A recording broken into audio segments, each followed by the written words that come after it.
Welcome back, my friends, to the sweet spot where IT leaders share the insight with other leaders and others that want to lead. My name is Carlos Vargas, and as in every week, I have my two co-hosts, Howard Holton and Paul Lewis. Hello.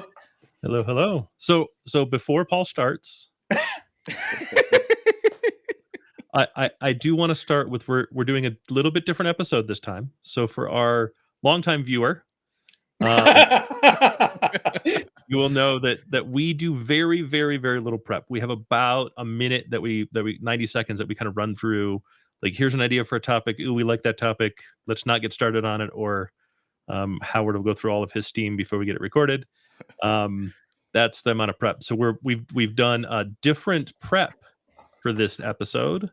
Where we have 0 seconds of prep. 0 seconds of prep. So Paul is just going to lob a grenade, and Carlos and I are going to run with it. Wait, before that, did you win yesterday or did you lost? I don't bet. So we had planned on going to a Super Bowl party, but I had been traveling all week, so honestly I was a little tired and didn't really want to. So we stayed home.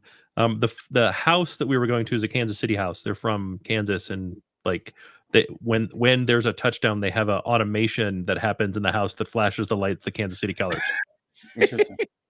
So I was naturally going to root for the 49ers because I'm not letting anybody get away with that crap.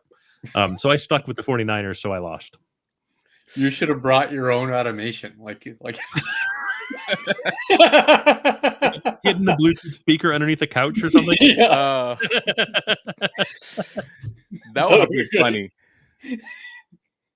Or at least visit just before and just plant it. I go to their house frequently enough. I'm totally going to do that. I'm going to find an outlet where I can plug something in and then hide the Bluetooth speaker, or hide like an Alexa speaker or something that'll be connected, so I can randomly do shit throughout the week.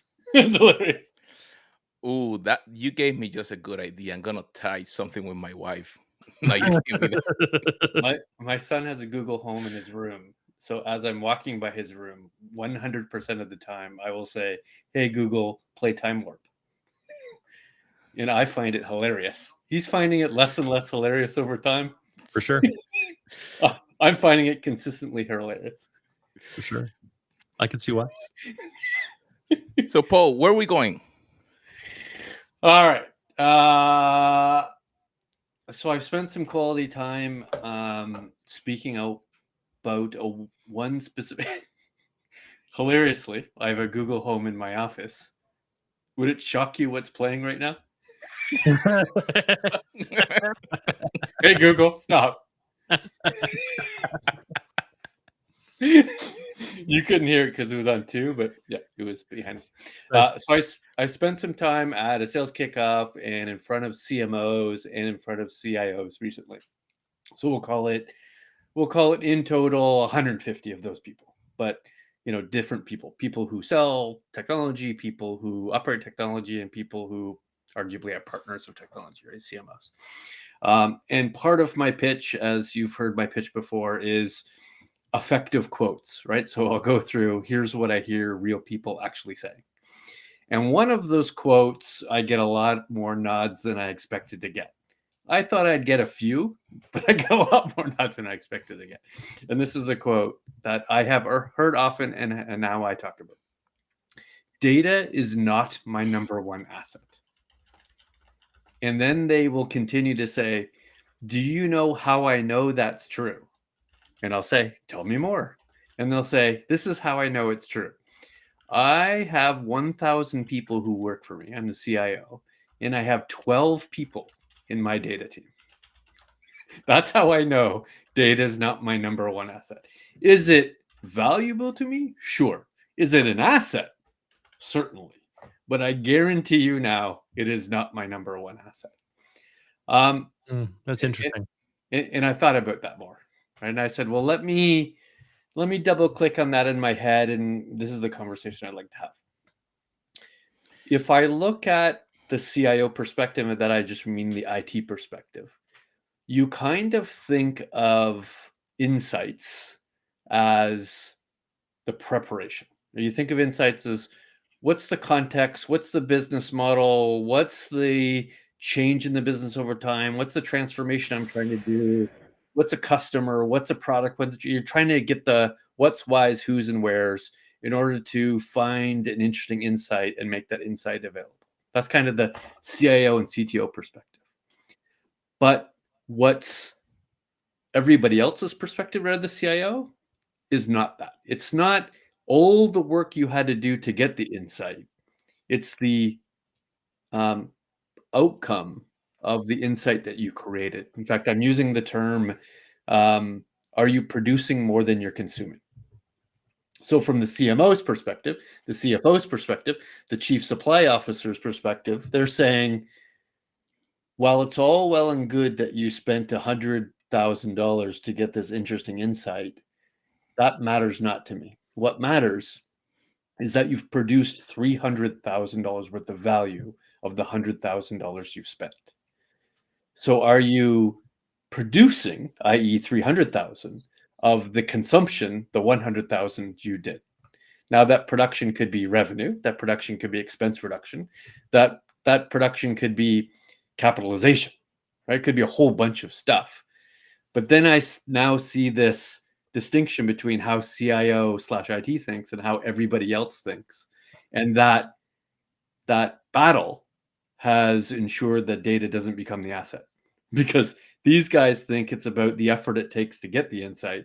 These guys think is, well, what's the outcome based on that insight? Value of the insight. And you're not over.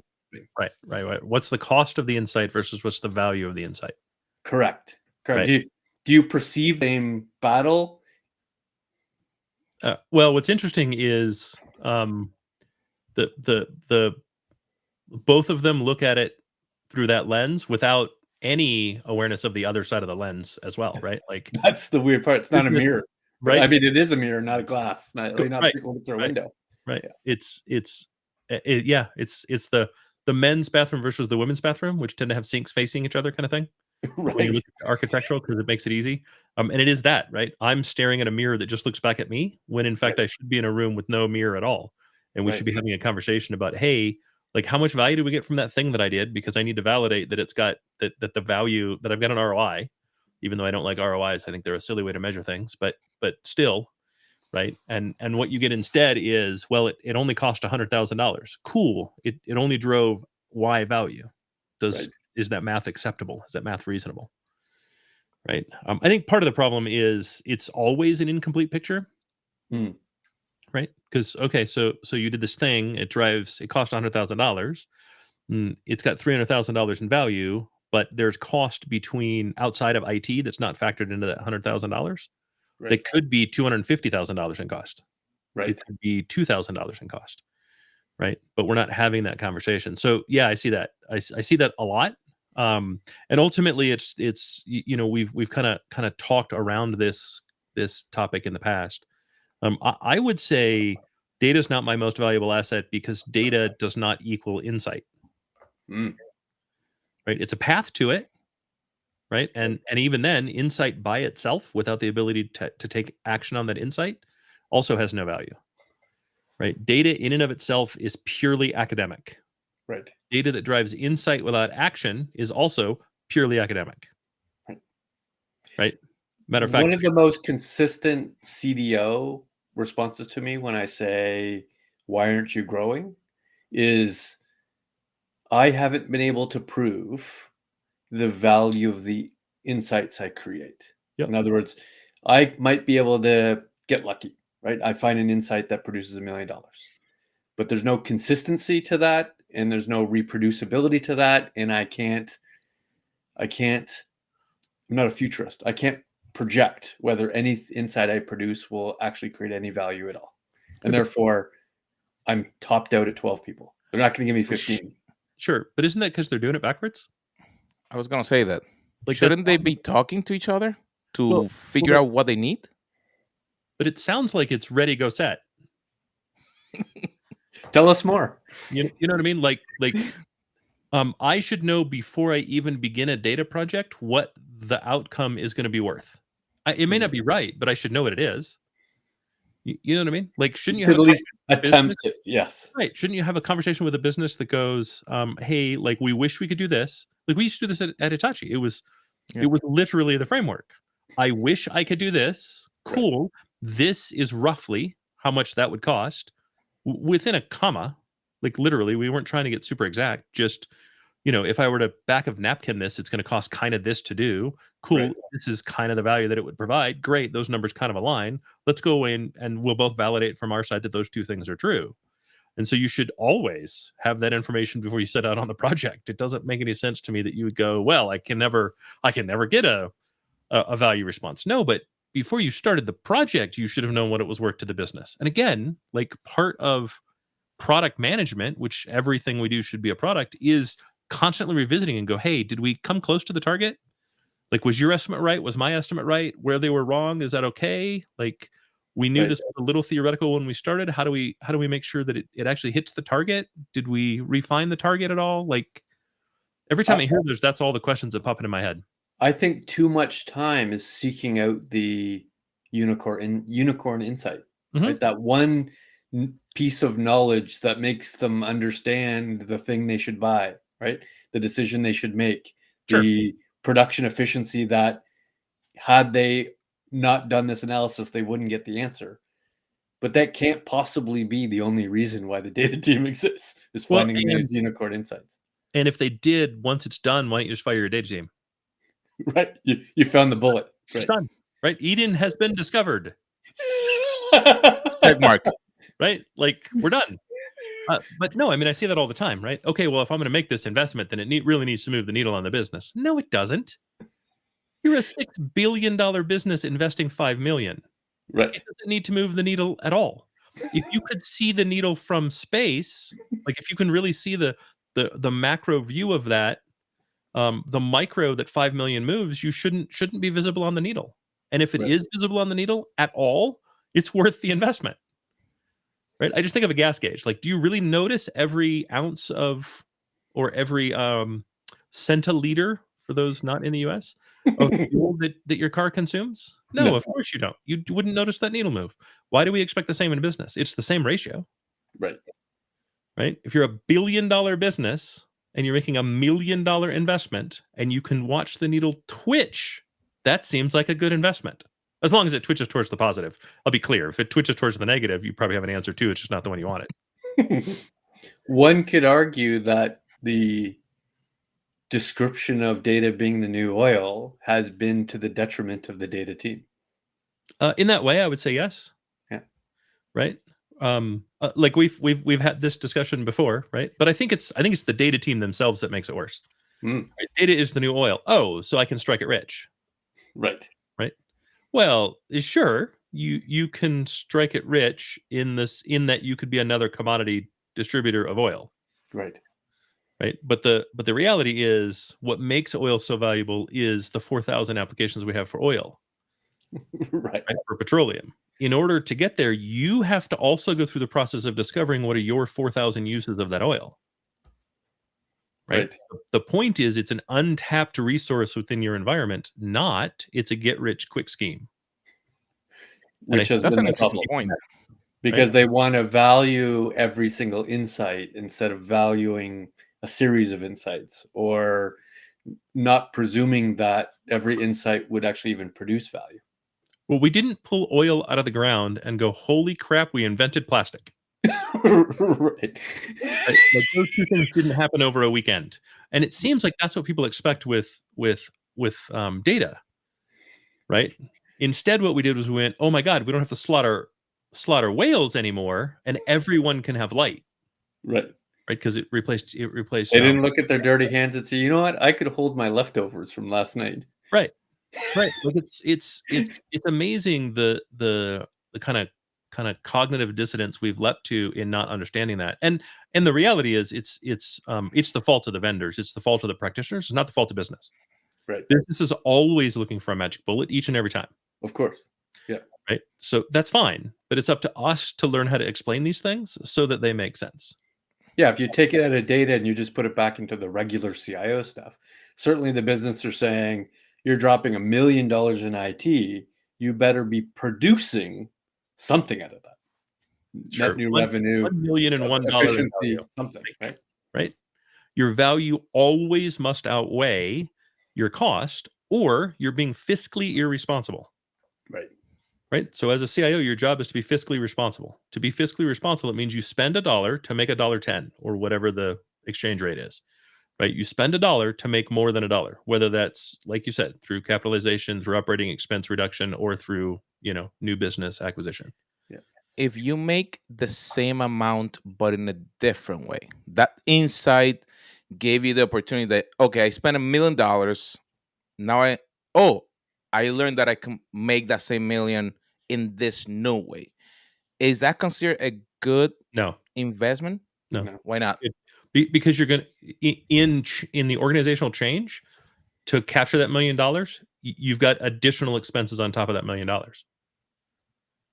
Right. So if I spend $1 million and I say, okay, so we made this money on Mondays, instead we're going to make it on Tuesdays. I now have to reschedule everybody that worked on Monday for Tuesday. But I already have people on Tuesday that are occupying the desks that people on Monday occupied. So now I have to have new desks for the people. You know what I mean? I'm using a real basic example, but You're cannibalizing your existing revenue, and you're not getting much out of it. right. I'm cannibalizing existing revenue for a dollar for dollar exchange. It's always a bad idea. So that will be a bad result that you get from your insights. That if all of a sudden, I can do it this way. I would argue that's a fireable result, not a bad. Unless that insight is also said, you're going to lose the first million regardless. Sure. Right? That's going away, right? You lived a good life, but the world is changing and it's going In away. that case, right. In that case, that is likely new money. Right.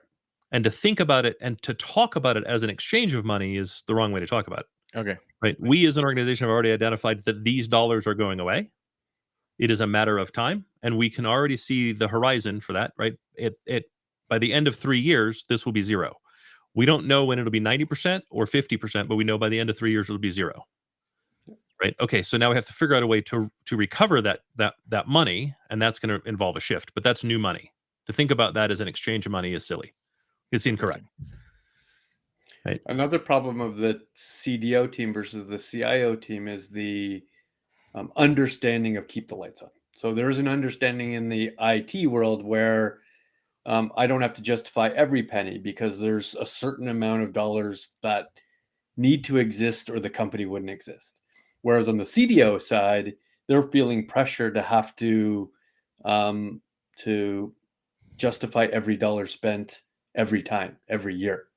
So they don't get new money because they have to justify the $12 they're already spending. Right. But they're all green money. Yeah. Right? It's the same problem security had when we started.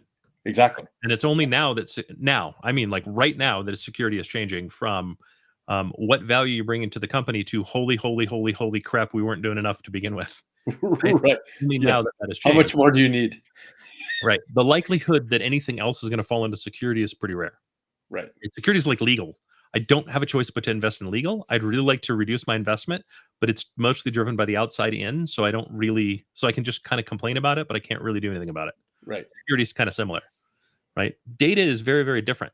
Data is an investment you make for the future. And that's also where I think people are making a mistake. They're not thinking about it as an investment I make to set my company up for success in the future.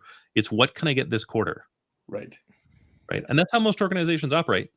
Right. Sure. We have a 3-year plan. We have a 5-year plan. We have an 18-month plan. The reality is all we care about is next quarter, because if anything goes wrong, the next quarter we'll throw the whole plan away. In which case, it's not a plan. It's a wish. Right. So what advice do you give to CDOs who have to figure out how to apply a KTLO standard, not unlike security and IT? Well, one, you don't have a KTLO standard. So you it's not a thing. You've got to justify your spend. That is correct. 0 to 100 every year. That is correct. Oh, yeah, because if you turn off my data fabric, what happens? All that new stuff that I never got any money out of goes away. Okay, I don't really care. That's right.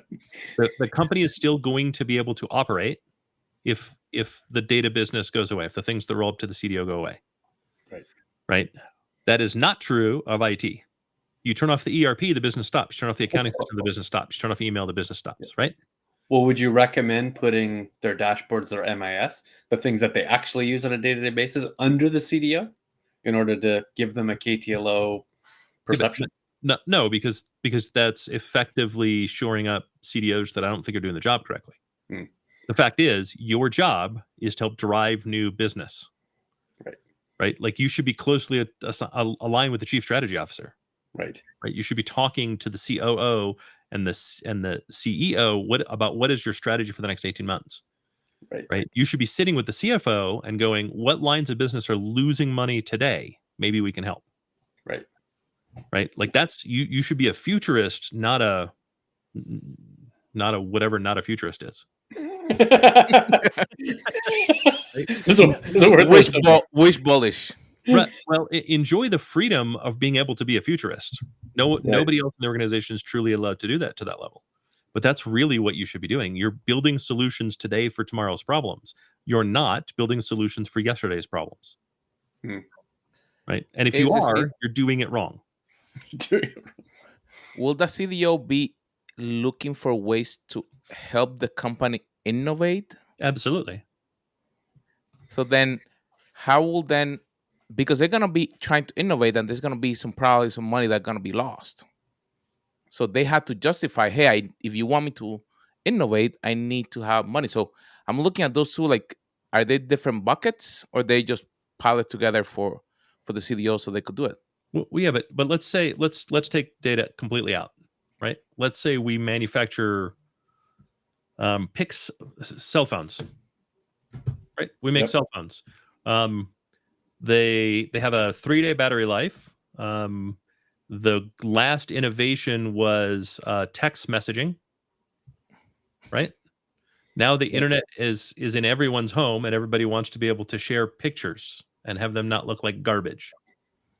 Right. There is a huge investment and a lot of risk being a company that's going to innovate and say put a decent camera on a cell phone for the first time.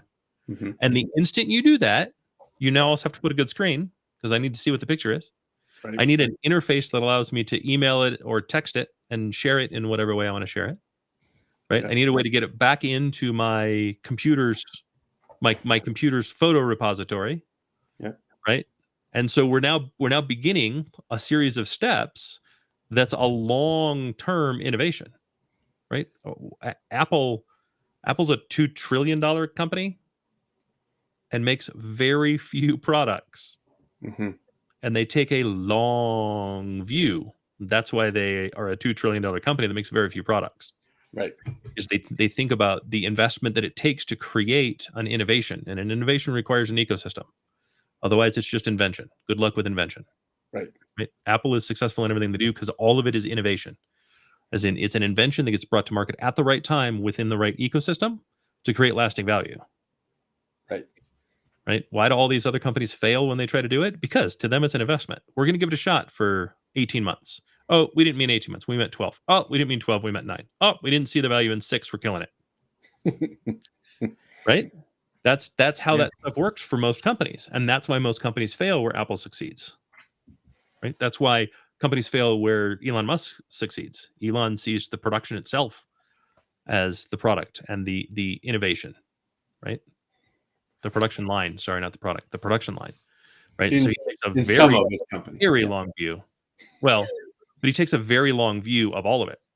Right. I mean, look at SpaceX. Right. They estimate that to put a colony on Mars is going to take 1,000 ships 100 trips, or 100 trips 100 ships 1,000 trips. Like the scale of that is unmatched, and yet that's their mission. Right. Their mission isn't even to go, we need to get down to 20. Their mission is just, we need to get to the point where we can do that at that scale. I think he's ineffectively using generative AI. That's the problem. I mean, distracted by X, but that's a different conversation, which is fine with me. But my point being, right, you have to take a long view, and if you're going to get into data, it is a long view and it is an investment. But each of those investments has an investment cost, and if you want to do another investment, it has another investment cost. Right. And the failure of one is not a failure of the investment program. That's why it's an investment. It's not a guarantee. So how does the CDO how do they double their team? How do they convince the powers that be that they need to be bigger? Or is there your argument they shouldn't be bigger? No, my argument is they should be able to scale. which is Right. which doesn't necessarily mean they get bigger, right? But they do need to be able to scale with the organization. And what I have found is the way they design too many of their projects requires constant care and feeding. So once I assign a data team to a particular project, they never leave that team. Right. Think about it that way. Is insight engine. They need to be a factory of insights. They need to be a factory, correct? Right. In the same way that IT is a factory. Think about how terrible it would be if the second I assigned an architect and an engineer to deliver a project, I never got to use that architect and engineer for anything else. Sorry, Right. that's all they do now forever. We have architect, engineers, system administrators, Right. and support people, right? And as the product matures, the delivery matures for that particular thing, right? More and more of it shifts right? So more of the roles are to support folks that are paid less than sysadmins, who are paid less than than engineers, who are paid less than architects.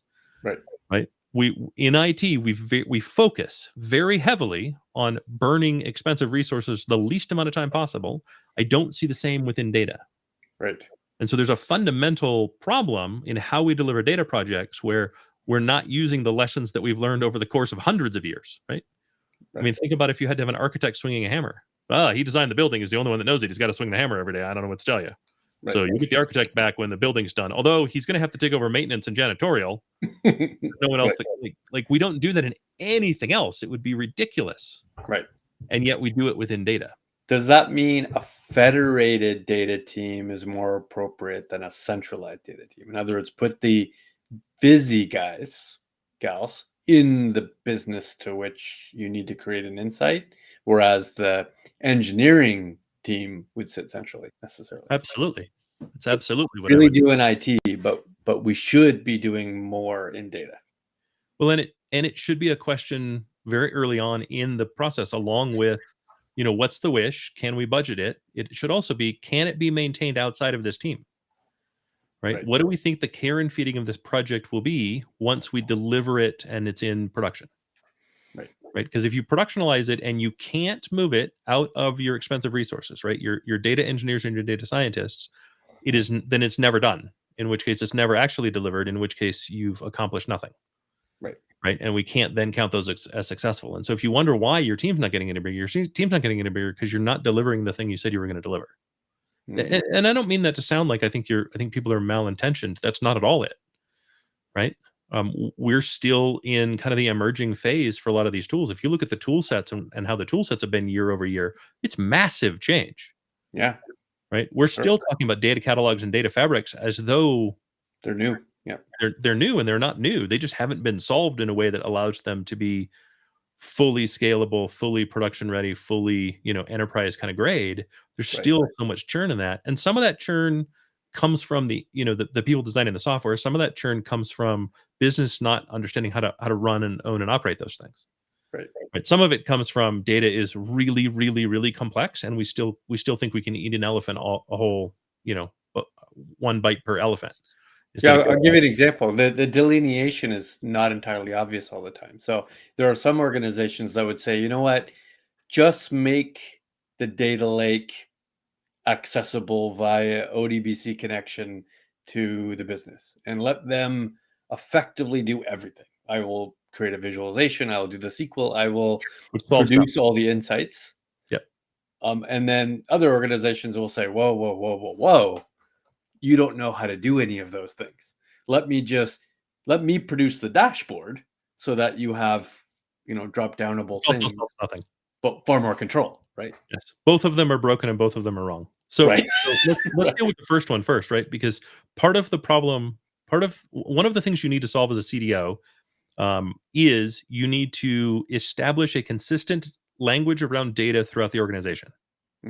Right? When we talk about things that aren't necessarily data things, the data needs to show that there's consistency, right? So this is what a sale means to our organization. When our organization says sale, it means this thing, and the data is driven from here and here alone. There's no two places. One record of authority, right? When we say produced, when we say shipped, delivered, when we say whatever, this is what those things mean. If you just have a distributed operation, then you will continue to have 20 definitions of a sale, in which case you no longer have the common language and you're losing most, if not all, of the insight the data could be delivering that has any global impact to the organization whatsoever. You can't have global impact without a global agreement on definition.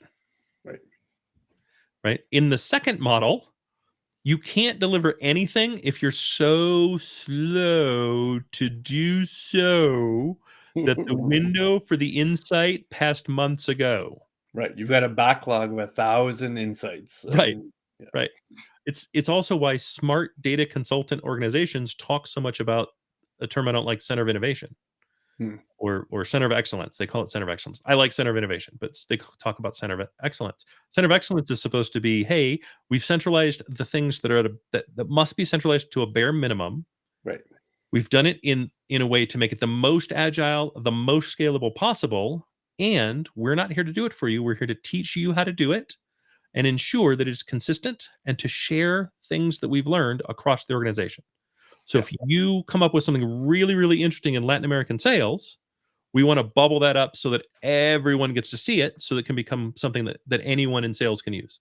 And hey, it might also be something that finance could use because it seems interesting, right? And so we're not duplicating efforts over and over again, right? We're taking the lessons learned and having one place we can bubble that up. That's why I like center of innovation versus center of excellence. But so you're not just curating the data, you're arguably curating the insights. Correct. Yeah. Correct. Right. That's what works. The other two options fail to do the things that are central to providing value from data to the organization. Right. Right. And again, you end up finding yourself in, well, now I'm stuck with the care and feeding of everything that we've ever delivered, which is only 5 things, and there's never an ROI on it because the care and feeding is too high. Right. Right. If I'm not doing that care and feeding, right, I'm maintaining systems, I'm maintaining thought, I'm maintaining architectures, and I'm maintaining practices. That's a whole lot easier. And neither world can be perfect. Like in a world where it's just dashboards, you're not perfect because you create big backlogs of change. In a world where I'm giving you direct access to the lake, it's not perfect because there is no situation where it contains all data. It's just not possible, right? The reality is my portfolio of applications includes things I build and things I buy. And of the things that I buy, I probably don't have access to the data. Right. So, I could probably download some of that data, but it's certainly not the entirety of that, Salesforce database, right? For sure. Or I simply couldn't afford it. If I could download all the data from those source applications, there's no real way to put it somewhere that it would not be $1 million a month. Right. So there's no winner in those situations. So if there's no winner in either situation, you've got to figure out sort of the best bet middle, which is, here is a dictionary to which we've all agreed to. Here is data packages to which you should access. Here's reusable insights to which you could use in your dashboards. And then I'm going to teach you how to fish. I'm going to teach you how to find the right data assets, consume the right data insights in order to answer whatever question you're asking yourselves right now. If that makes sense. Cool. Well, good. That's exactly what I want to talk through. So one question that then come to mind, I think that Howard mentioned, we have had learnings from how IT operates. Should the CDO take similar approach? That like when you have a small IT shop, you operate one way. As you grow, then you add different structure.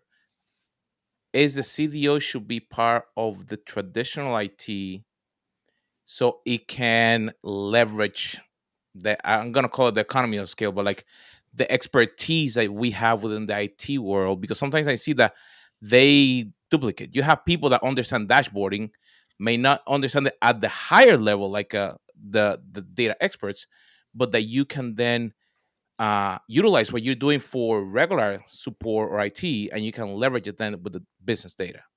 Does that make sense?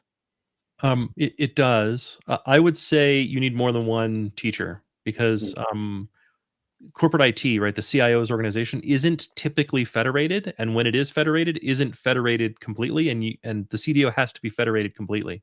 And so I would also talk to like the sales organization. Sales organizations tend to have a lot of federation because countries operate differently, so they buy differently, right? And so like LATAM's a really, really, really good example. You need to operate LATAM very different than you do Europe, very different than you do the Middle East, very different than you do APAC. And so I would look to multiple places inside your organization and say, hey, are there things I can steal from you because you're a technical department that has differentiation of work, like we talked about, and sales, can I talk to you because you also have to operate in a highly federated way. So can we talk about how you've been able to successfully federate and give agency to your country leaders while retaining some centralized control and federation as well. Are you finding that the term ownership of the core system and or the core data has evolved over time? Like in the back in the day, CIO owned everything, right? In the grand scheme of things. And then that has evolved to saying, you know what, sales could own Salesforce, the COO could own the ERP. And what that really meant was you should determine what features are most important to you and then prioritize that to the CIO. But I'm not sure data ownership is equivalent to those two. What do you think? I think it's a bit of a false dichotomy to think that sales can own Salesforce. Okay. Right. Just from the perspective of when something goes wrong, they're still calling IT. Right. Right. And therefore IT has some ownership. Right. Right. So I do think smart organizations have either figured out or been forced, right? Because GDPR kind of forces it to say there's a data owner, there's an application owner, there's an experience owner. Right. And we do need to think about these things and assign the both the authority and responsibility accordingly. Right. And I think the same remains true of data. Who owns the data is the wrong question. Right. But documenting the flow of data and establishing an owner at each of the flow points is the right way to think about it. Right. Because I don't know that the CDO owns all the data in the organization, because that means they then define how the data is input into the originating system. And that may be the totality of the influence they have in the originating system, in which case they can't really own the data. And by using your example, who really owns the definition of sale? Right. It's not entirely obvious who would own that if there was an owner. No, and I'm not sure that there is an owner, right? Like one owner, but there has to be one agreed definition. Yeah, there's got to be a decider at some point, I assume. Sure, and I think that's where the CEO needs to get involved, right? Maybe it's the CFO that defines it, right? But I think each one of those does need to have an ultimate arbiter, right, to determine, like, okay, we've now gone round and round on this for 3 weeks. I'm now putting a stake in the sand and saying this is the definition of sales. Everybody gets on board or move on. Right. And as a CDO, you have to be able to say, look, I can't deliver global insights on anything that is not globally defined. Right. Period. End statement. It doesn't move beyond that. Right. You can't then go, well, sales sees sales differently. They see it the moment the PO is signed. Right. That's great. We have decided it's when we've received payment that a sale is considered sold. Right. Not 1 second before then. So we need a different definition for what sales is calling a sale. Those are two different words now. That is correct. And they must enjoy your two different words. You will never deliver a dashboard that uses the wrong word for the wrong thing. Right. And if you can't do that, you're set up for failure. Right. And it is up to you as the CDO to explain that to the organization and get the organization to understand. So then there can be application owners, but there isn't data owners. There's data deciders. That is true. I do think the CDO owns whatever the central data repository is. Okay. That may not be the originating data system. Right. But they may own the data lake and the data fabric. That may be CDO things. But I would say the CDO owns the things that the CDO stands up, not the things that operate the business. Right. The data systems that are used for data to derive these insights should be somewhat independent. The level of independence is obviously open for debate. Right. It should be somewhat independent, and that should be owned by the CDO. The CDO needs to have control over the data quality of that system. and you may not have it in everywhere else, right? And if you can't control the quality of the data going into that system, you need the authority to say, then it cannot come into the system. We cannot use it, and you cannot derive insight from it. Right. Again, otherwise you're being set up for failure. And what's the point? I mean, it's great if you want to be one of those people that just collects a check for doing nothing for as long as that lasts. That's great. There's tons of executives that do that, but let's try to actually be good at our jobs. And part of being good at your job is saying no. Right? You need to say no probably twice as often as you say yes. Otherwise, you're just going to get overwhelmed and never deliver anything. I like that we've effectively proven that, that is correct. Data is not your number one asset. Agreed. Check. Carlos, that was good. Well, and we doubted 40 minutes could be derived from this. Any insights? 40 We minutes. derive a lot of insights. There's no way we doubted 40 minutes could be derived from this because we didn't know what this was before we started recording.